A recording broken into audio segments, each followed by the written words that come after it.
a 5-gallon bucket to go pick some apples. Fill the 5-gallon bucket up so I can make applesauce. Now in today's video, I'm just going to be going through here showing you how I make this. There really isn't a recipe when I make my applesauce. Every time I do it different ways, and then this time I'll be doing multiple batches, and I never do the same one twice. And so I just go in there and I kind of add my spices and add my sweetener, and I just get it to the taste that we like.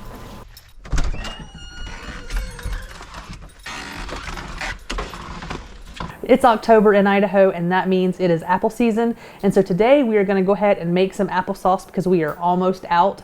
Now these apples here, I sent the boys out just to pick me a 5-gallon bucket full. They're not any special type of apple. They're just a wild apple that grows around here.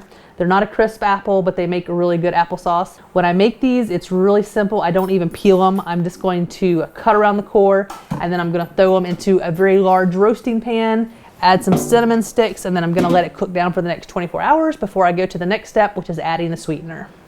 I don't like to peel my apples because that's where the most nutritious part is. All your vitamins and stuff is inside the peel. And I cook these for 24 hours, which is long enough to make the skins really tender. And then I take my soup pureer and then I grind it up really good. We don't spray insecticide or anything on our trees, and so a lot of these have bug holes in them. And so I just chop those off. It's usually just a small little spot inside the apple that has this. All right, so we got this filled up. This took about 7 gallons of apples. I'm gonna put a little bit of water in this, that way the apples don't burn to the bottom. And then I'm gonna put the cover on it, and then I'm just gonna let this cook for a few hours. Once they start softening up a little bit, then I'm gonna come in here and stir them, put some lemon juice in here, and then some cinnamon sticks, and then I'll just continue letting it cook all the way till tomorrow morning.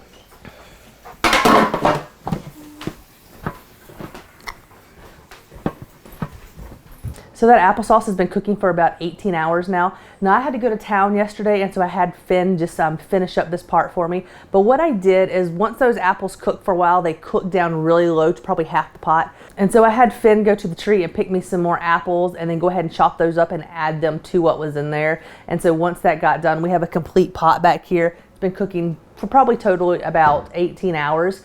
I went and added a little bit of cinnamon in there just to get the taste that I was looking for, but it's still not the taste that I want. So what we're getting ready to do right now is we're gonna go ahead and puree this with just a soup pureer and get it to the consistency that we like. We like ours really pureed with no chunks in it, so it takes just a little bit to puree all that. And then once that's done, I'm gonna go in there and then add some more cinnamon to it, or spices, whatever you want to add to it, and then my sugar. I'm going to be using organic cane sugar today, but you could use anything from white sugar to brown sugar to coconut sugar, you know, some maple sugar, whatever you're wanting for your taste. Today for this first batch, I'm just going to be using just organic cane sugar, and then I'm going to be adding some more cinnamon to it, and I might add just a little bit of cloves. It just kind of depends on, you know, the taste that I'm looking for. Really, there's really no recipe at this point. You're just going to add as much sugar as you want to get it as sweet as you want, and then just kind of taste it and go from there. But one thing you do want to do when you're getting ready to do your applesauce is you want to puree it when it's warm, because applesauce can get really thick once it sits around. And so I like to keep mine warm. That way I have some juice in there. Then I go and I puree it to get it how I want. Once that's the consistency and the taste that I want, I'm going to put this back into the roasting pan, and I'm going to get this super hot, because when you do applesauce, you are doing a water bath, and so you have to start with, you know, hot sterilized jars, and then you're going to start with your hot applesauce to put into those jars. So when you open this and look into this, this does not look very pretty. Clay says it looks like apple pie filling. You know, it's just, as much as I cook mine, which I like to cook it that way to get that brown look, you know, it's brown and it's chunky, and so it doesn't look very great right now, but it's going to be delicious.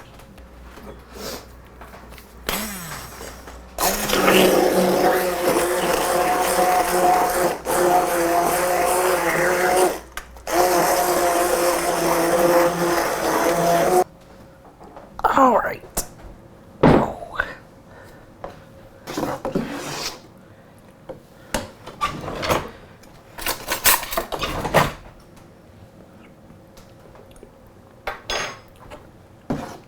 This is actually really good without any sugar at all.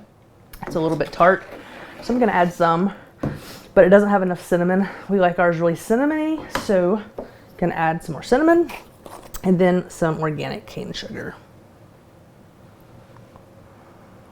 So I'm just going to start with a cup of sugar and just kind of go from there. I do not like this spoon to stir with. I like my wooden spoons.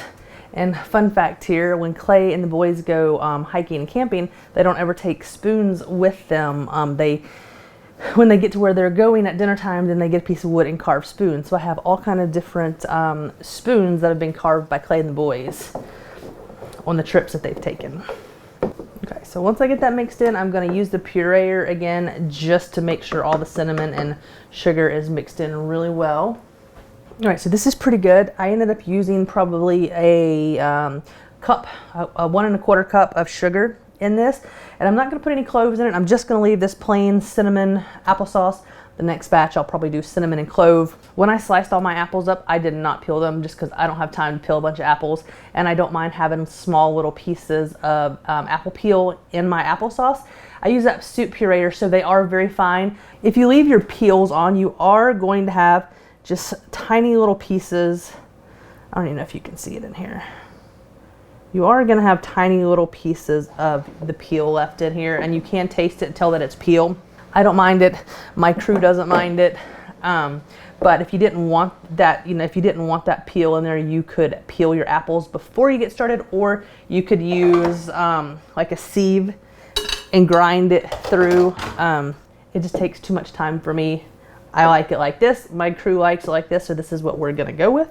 I'm going to go ahead and put this back into the roasting oven and turn it on 400 to get it up and bubbling. And while that's going, I'm going to go ahead and get my jars out and get them washed and put in a pot and sterilized.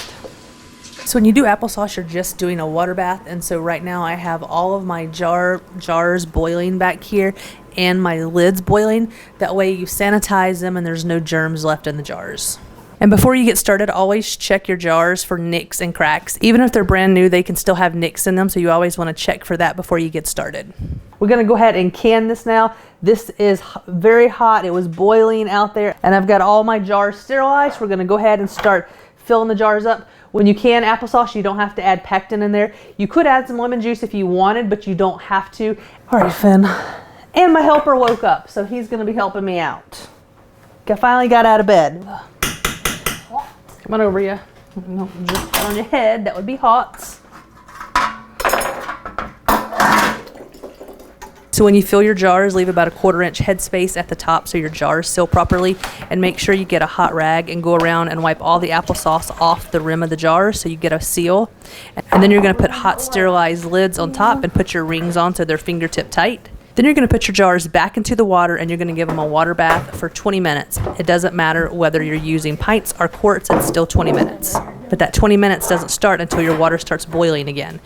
When you put your jars in your water, make sure that the water goes over the top of the jars. Applesauce is pretty quick and easy to make. This is the first batch of many that I'll do. I'm just going to sit here and let these cool until tomorrow just to make sure that they have sealed correctly.